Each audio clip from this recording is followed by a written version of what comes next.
Preston, welcome back to the show, and congratulations on getting your 11th win, sir. That was quite a performance you put on.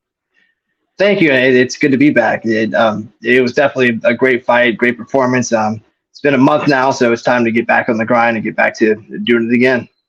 We had some drama going into this fight, and it's not the first time you've experienced an opponent change. You were supposed to fight not Evan Elder. You're supposed to fight Korey. That fight dropped off, and you fought Evan Elder instead. You were supposed to fight Basil Hafez. That fight falls off, and then enter one Matthew Semelsberger. Can you explain that a little bit? Like, I know opponent matchups and change-ups or whatever, that's part of the game, but having that prior experience, having that happen at the UFC level, like when you found out Basil was off, having that prior experience with Korey dropping off, did that help you at all, like mentally getting ready for Semelsberger? I think so, because the Korey, he backed out, I want to say a week before the fight. At least with Semelsberger, we had a good 3 weeks to a month to prepare and to kind of switch the game plan, because fighting Basil Hafez is definitely a different game plan than fighting Semelsberger. But personally, I like the matchup a little bit more. I feel like he was an exciting fighter, and I feel like me fighting exciting fighters is when I do my best. When I thought about this matchup stylistically, and we talked about this a little bit, when I interviewed you last, we were with Hafez. He hadn't dropped yet, and you spoke exclusively about his BJJ threat and just kind of you were aware of that. And Matthew Semelsberger, very different guy stylistically. Like, he's very, very different in my opinion. I think of somebody with a lot of physicality, a lot of athleticism, a lot of power. What kind of adjustments did you have to make for Semelsberger specifically? Now that the fight's over, I'm sure you can tell me. Just being more patient. Again, I am a striker as well as a grappler, so I needed to just not feel like I needed to rush things. I didn't need to please the crowd. Not that there was one there in the first place. So I was just kind of just sitting on the outside more, wasn't really trying to be crazy exciting the whole time, and I was letting him make his mistakes, because I do best whenever I let guys come to me. I'm a very good counter striker, and it also helps to set up my wrestling. And the number one thing I saw and was hearing from my coaches about this guy is that he has a good right hand, and he steps in and he throws it hard. So I was going to stay away from that at all costs. And if I did get him to overextend and throw it, I was going to capitalize on it. And I feel like I did a good job of that. You have fought several times in the Apex. The fight prior to this, you fought in San Antonio. So outside of that environment a little bit, was it kind of weird, like going back into the Apex again after you fought in front of a live crowd the previous fight? I definitely enjoyed the live crowd a little bit more. But I will say the Apex, I like going to Vegas just to spend time with the PI. I'm starting to see familiar faces. I know the front desk people. I know the PT guys I work with, the nutritionist, just everybody at the PI and at the Apex. I've made some friends out there, so it's nice fighting at the Apex. But I will say there's nothing better than fighting in front of a crowd. I am a fan of one of your cornermen, Korey Taylor. Very exciting guy. I'm really, really excited to just see kind of what he is able to do with a few more fights.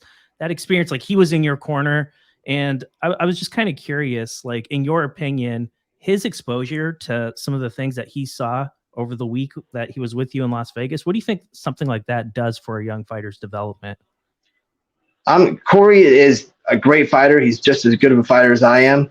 I think that it just kind of solidified the fact in his own mind that he does belong there, that he is elite level. If I'm there, he belongs there as well. And I think that right now, while he's not signed to the UFC and he's still young he's still early in his pro career, that he can take advantage of all the stuff that I can offer as far as bringing him to the PI with me and stuff like that. Let's go into the cage now. You're sitting there and you're getting ready to fight Semelsberger, and, you know, big, powerful, really physical guy. And when you were after that opening bell and you start fighting Matthew, was there anything that surprised you about him? His clinch. I watched most of his UFC fights prior to fighting him. I didn't really get on YouTube. I don't really get on my opponent's social media ever. So I didn't realize how good he was going to be from the clinch, because after the fight, I went on his YouTube and I saw his highlights, and most of his finishes and most of his early on success was from the clinch. So he had a very good understanding and a very strong Muay Thai clinch. So that was something that I really wasn't expecting there. But other than that, he was strong. I expected that. He had good cardio. He had zero quit. That's another thing, is in the regional level, you'll get guys that'll go out there and quit. These guys in the UFC is the top level. you have to put these guys away. His arm was it was not snapped in half, but the tendons on both elbows were pretty jacked up. And I've done that multiple times in training and in jiu-jitsu tournaments, so I know what it sounds like. And he was definitely hurting the next day. It may not have hurt in the moment, but again, it wasn't like his joint was popped out of socket, but those tendons, it sticks with you for a little bit. Well, I don't want to go on record saying it, but I'm pretty sure, I'm fairly confident that he wrote something on social media that said that he needs surgery. I haven't seen that, but one of my friends said that his arm was pretty messed up and they had stitches in a few spots. Which, again, I never wished ill upon anybody in that manner. Like, I don't want to see anybody get actually hurt. I'm definitely looking to win, but just goes to show you again that these guys have no quit in them. These guys are there to win, and they're going to go out on their shield if they have to. Absolutely. One of the things, though, you talked about being surprised at his strength in the clinch. I was surprised at your striking. You showed me things that I just don't really, in my mind, in my stereotypical mind, I'm like, okay, Preston Parsons, I'm thinking pressure. I'm thinking a few like 1-2s. We're going to set up that level change. We're going to start grappling right off the fence. And that didn't really happen. You did a lot of work from the outside, and your inside low kick in particular made a huge difference in this fight. And I was just kind of impressed with that. That inside low kick, was that something that you were drilling specifically for Semelsberger? Not necessarily. I'm definitely a fan of the calf kicks. When I fought Valdir Araujo, I think it was late 2016. It was one of my first time. It was my second time losing after the Mike Perry fight, so I'm still not used to it, but I wasn't used to losing. And that one, I lost by guillotine choke, but my leg was so jacked up. I couldn't stand and I couldn't defend the choke. So that's really what finished the fight, is the calf kicks. So that was around the time they were kind of a newer thing. It would seem like all the guys, the MMA masters, were throwing them. All the Miami fighters were using calf kicks, but it was a relatively new thing. And I knew firsthand how effective they were. So I started implementing those a while back, and my training partners started doing the same.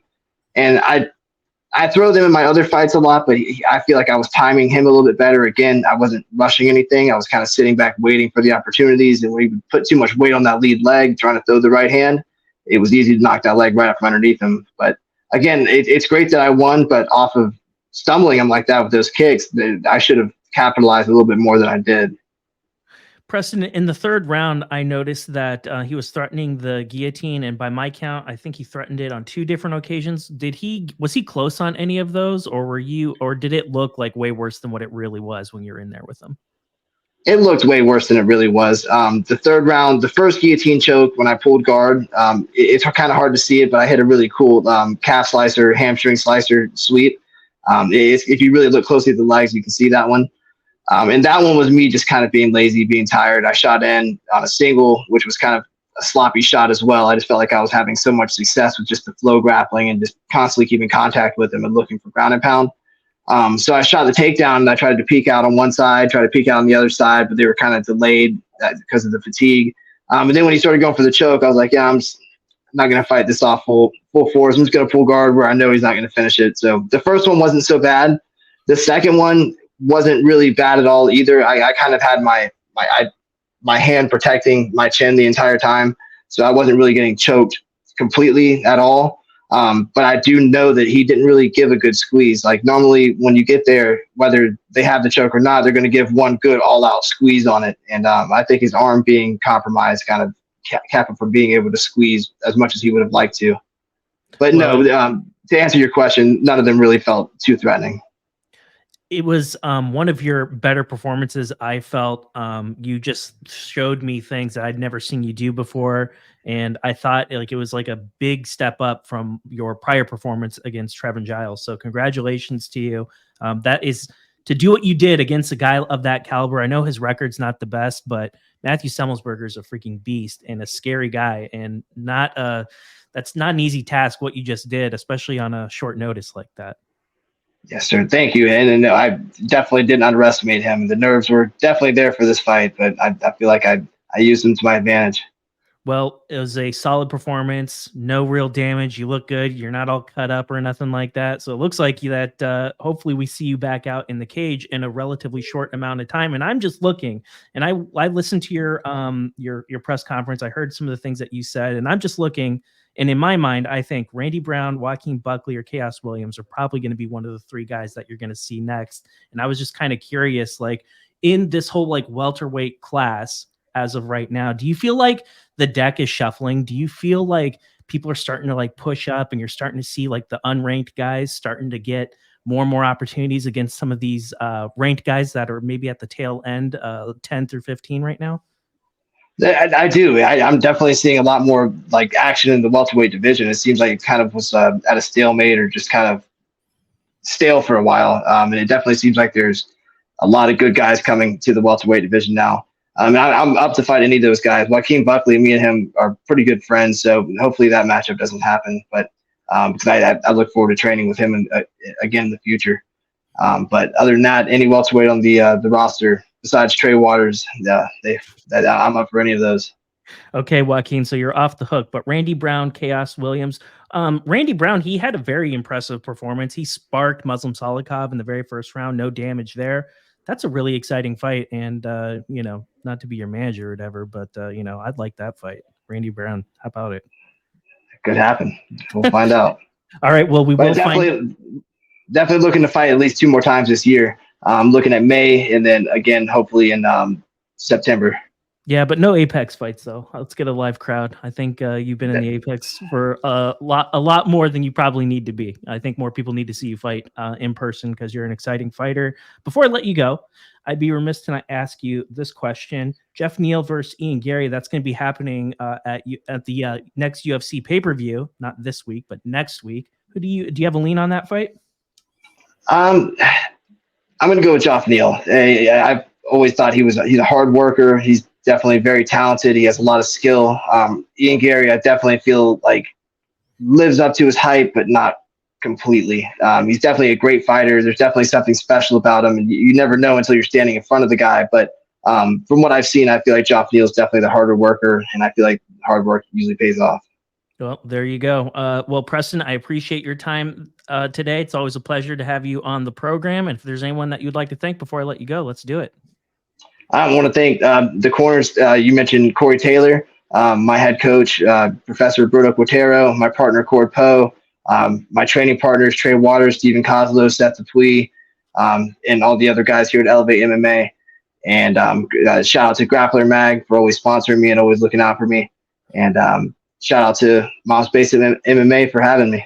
All right. Well, thank you very much, Preston. We look forward to seeing you back in the octagon very soon, sir.